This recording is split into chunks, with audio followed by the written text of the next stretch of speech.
Welcome to Last Week in Warframe, a series where I keep you updated on the past week of Warframe. From announcements made by DE that don't necessarily warrant their own videos to community fan art posts and updates. So without further ado, let's go over these announcements and news from the 17th of March to the 23rd. Starting this week's episode off, we did have Hotfix 24.5.2, which fixed the ability to destroy all of the Exploiter Orb Mother's vents in one go. DE Megan later followed up on this change with the following comments as players were sharing their feedback. To be blunt, this is an exploit. The team here worked for months on creating a different kind of boss fight from the norm, and it was never intended for players to completely bypass phases of the Exploiter Orb. Going fast is fun, we totally get it, but going fast shouldn't sacrifice the hard work that has been made or the proper intentions of phases and mechanics.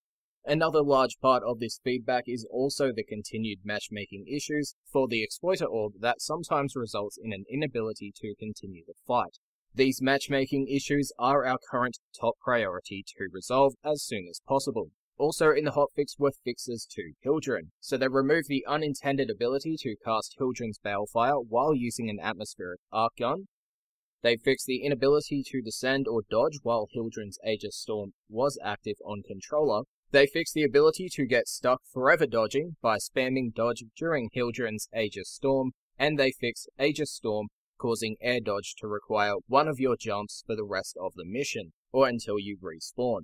As for changes, when you have a notification for a incoming friend request, you can now click on that in the drop-down tab in the top right-hand corner, and it will take you straight to the pending friends screen. Now as for the fixes in Hotfix 24.5.2, they are up on your screen. After that hotfix went live, we also got an update to the Operation Buried Debts. This post informed us that the operation was extended until March 25th at 8 PM Eastern Time. We also had the following comment by Rebecca on PrimeTIme 240. We didn't hotfix it. No, we're actually probably not going to hotfix the rest of the week on PC because we're trying to get some really more risky fixes in. So next week you'll see more deployments, but we did a lot this week on PC already. A lot of it involving fixes for the exploiter fight, crashes, host migration, stuff like that. But it's in a pretty stable state right now. There are a couple known issues that we covered in the hotfix thread, and yeah, so we're still working on them. We don't want to rush anything out before the event ends to make it possibly worse, so we're saving everything for next week, and you'll see some fixes and improvements in content then. There you go. On PC. Now, in regards to the matchmaking problems that occurred early this week, they were investigating it. We got one post from Megan in response to that. Just a status update on this issue. The team is still actively investigating these matchmaking problems in Valis. It involves some substantial behind-the-scenes fixes which require extensive testing at which we're not ready to hotfix just yet. Apologies for these issues in the meantime. We then had Hotfix 24.5.3, which fixed some of the issues with the Exploiter Orb. Now, Melee 3.0 Phase 1 saw some changes and fixes, so the glaive can now be recalled just by using your melee button instead of channeling. Now, as for the changes that occurred in this hotfix, the world state window now showcases a countdown timer for the next stage of the landscape, so for the Plains of Eidolon night or day, as well as the weather states in the Orb Valis. They also reduce the frequency of Neuronight's radio transmissions when in the orbiter, and they increase the volume of the chat notification sounds. As for the fixes in this hotfix, they're up on the screen.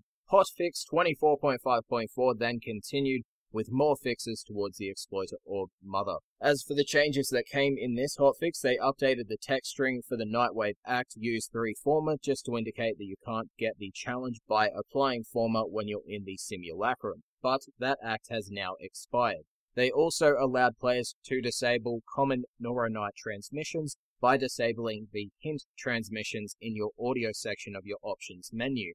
As for the fixes in this hotfix, they are up on your screen.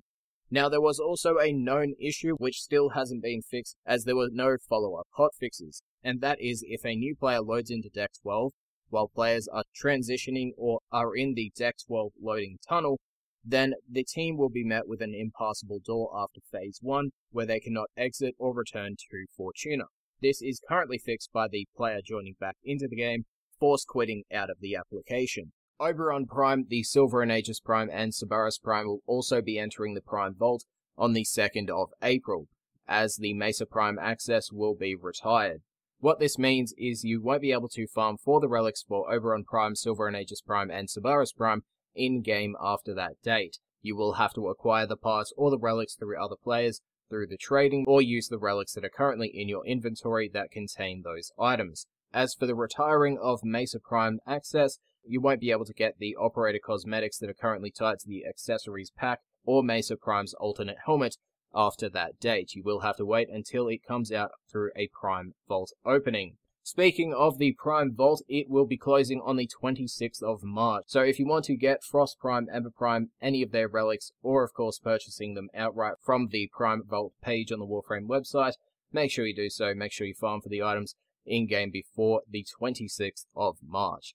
Now for Xbox One, PlayStation 4, and Nintendo Switch, Update 24.5 is live on your consoles. And of course, all the information about your specific updates are in your patch notes, so if you do want to read them, links are in the description down below, as well as everything else that I've talked about so far. However, in regards to the operation running on, they have split it up, so Thermia fractures currently occur, but your data hash phase will occur 7 days later from the update going live. DE Megan did elaborate on this with a tweet, tweeting out the following. The console plan is to run Thermia fractures for the same amount of time as PC, 7 days. Then turn on the data hash phase, with the plan to have the best polished version of the escalation boss fight ready when that time comes. She then links back to the Operation Buried Debts forum post, which outlines what you have to do for the operation. And of course, if you're a console player, make sure to read that so you know what's up. Now, the fractures for console players, if you're not aware, the fractures will occur every 2 weeks. And for Nintendo Switch players, DE Helen said the following. The Ghouls will come to Nintendo Switch soon after Operation Buried Debts is over. So be prepared for that. Also, DE Rebecca did comment saying they are still working on trying to make a queue for the Exploiter Orb Mother Boss fight. Now we get to PC player feedback. So DE Bear released the following forum post under the title Thermia Fracture Mixup, a Burping Challenge. The post reads, Operation Buried Debts was introduced 14 days ago, and as part of its initial release, we have been considering changes to mix up the way Thermia fractures are harvested. Thermia fractures will be coming back on a roughly bi-weekly basis, but we wanted to add some changes that allow players to determine the challenge and rewards given because the simple route of all feedback about fractures is too long and boring. The general plan is to allow players to spend additional coolant canisters to increase the difficulty of that Thermia fracture, in return for faster completion. When a new coolant canister is added, the fracture will burp, and cause some interesting new effects, some examples of which are listed below. Molten spider swarms, which will have a brand new look and different stats. The follow-up enemies will be Eximus units, and enemy damage output will be increased. When Thermia fractures become systemic after the event ends, their role is to give you diluted Thermia and bring a bit of activity to the Orb of Valus.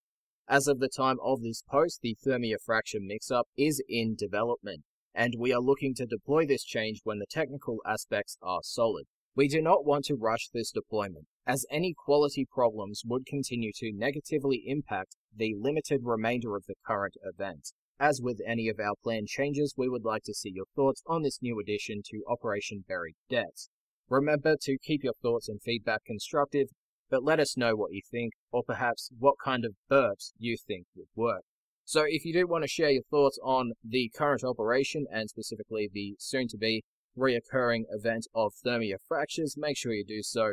Now, also, Tennocon 2019, the digital packs are now on sale for each of the consoles. You will have the ability to purchase these packs up until the 9th of July in America, the 10th of July in Asia and Europe, or the 11th of July in Japan.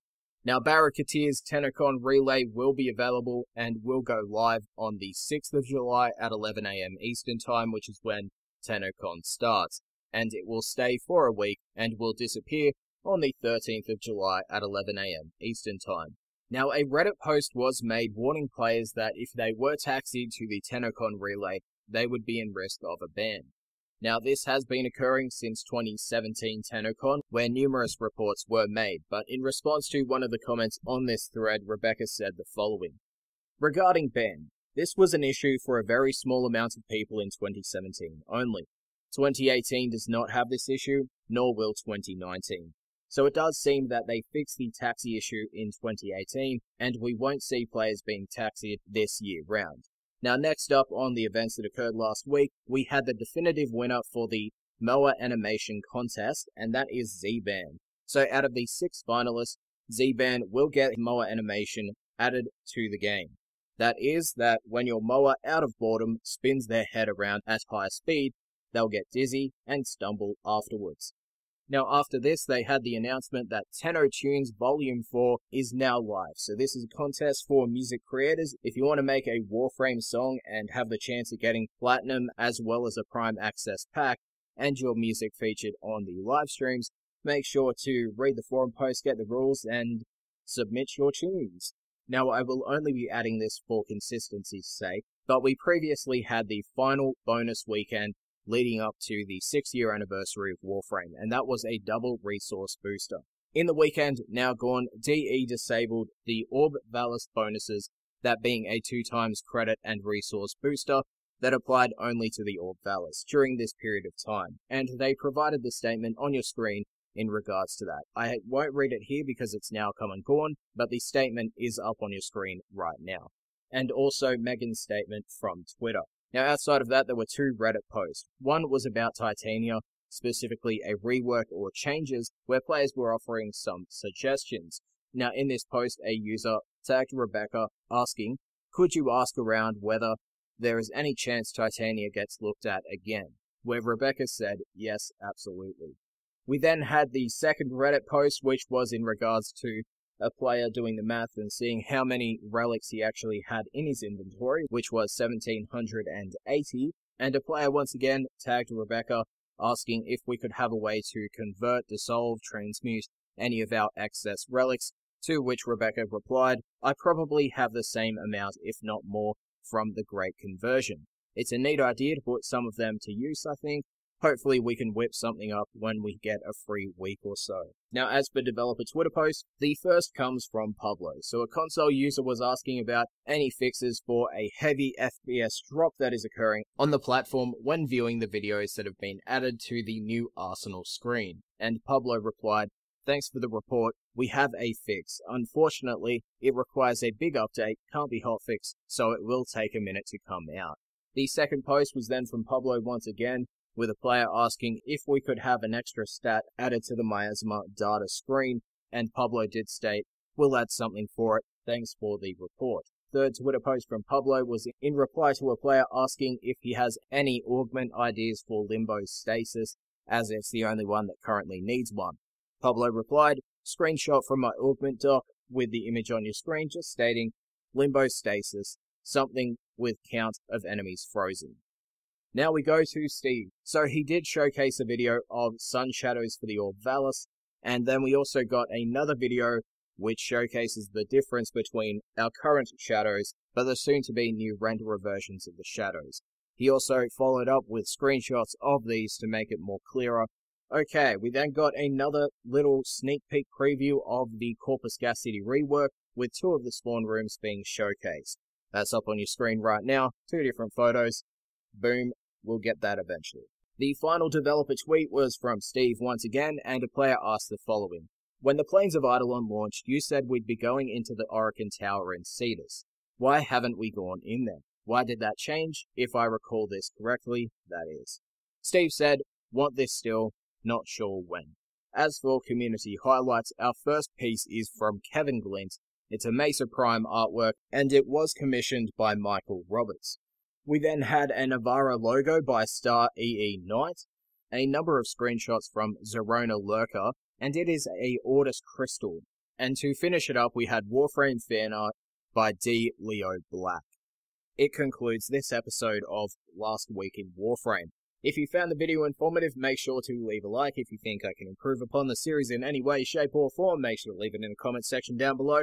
And if you want to grab the channel glyph, it is up on your screen right now for each of the respective consoles, PC, PlayStation 4, Xbox One, and Nintendo Switch. Chuck them into the promo code section on the Warframe website, you'll get the glyph in-game, and yeah, do what you want with it. And that is it. If you missed out on last week's episode, make sure to click the annotation on the screen right now, it'll take you right to it. Thank you for watching, see you guys next time.